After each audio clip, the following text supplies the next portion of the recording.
Idi lang Martes na pasaranti panagbayakabak ti Tudo iti Paseterion Cordillera. Sa Jay Mountain Province, nakapasarda iti Dalallo.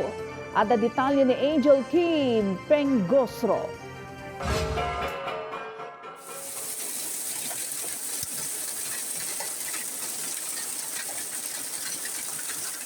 Kasta tinapasama kabayatan ti kala at panagtudo iti lokalidad idi Martes. Nagtudo iti yellow wano dadallo anang dadael kadagiti mula a patatas.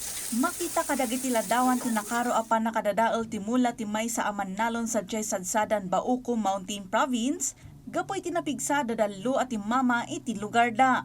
Sigon kanimanang Eden, akin kukwa iti garden, nagpaot iti 30 aging 40 minutes ti kabayag ti panagtinag ti dadallo, an napakuyugan iti angin ken tudo. Ngem iti apagbiit akan ito, naidadanes ti mula na patatas.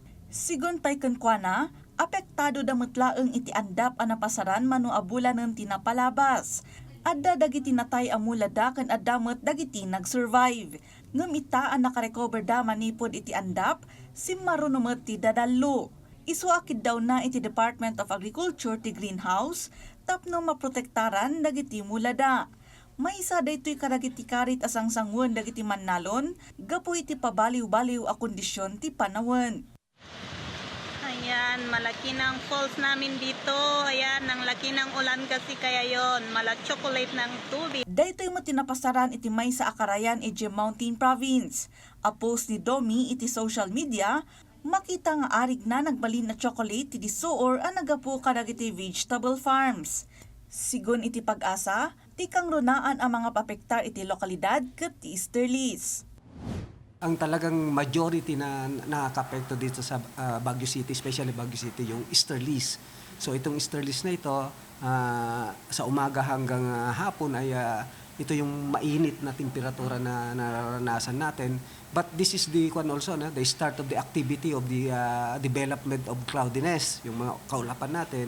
At ito yung pagdating na ng hapon hanggang gabi, yun, magkakaroon na tayo ng mga isolated rain showers and thunderstorm. Inlawlawag na ati panakabukol ti dadallo wano hailstorm kat pataodan ti thunderstorm, wano ti cumulonimbus clouds nga daan iti upat a hazard. Kas iti napigsa nga angin, napigsa a panagbayakabak ti tudo, a napakuyugan iti alipugpug ken ti hailstorm. Dagiti hailstorm ang mapaspasaran iti daddo maalugar ket gapo iti nangato nga altitude. Ang nakabuklan ti cumulonimbus clouds amang papataod iti daytoy.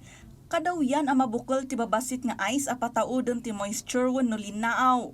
Iti tangatang abatugen dagiti nangangato ken nalalamiis a lugar asaan akabaelan ti angin nga witen amang itunda iti panakatinagda iti daga.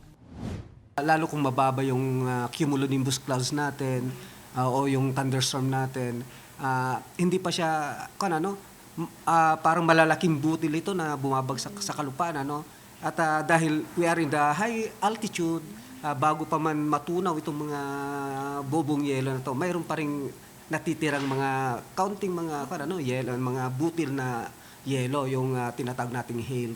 Ito yung sanhi kung bakit dito sa mga high altitude ay nakakaranas ng ito. Angel Kim Pengosro para iti Pambansang TV, iti Baro, a Pilipinas.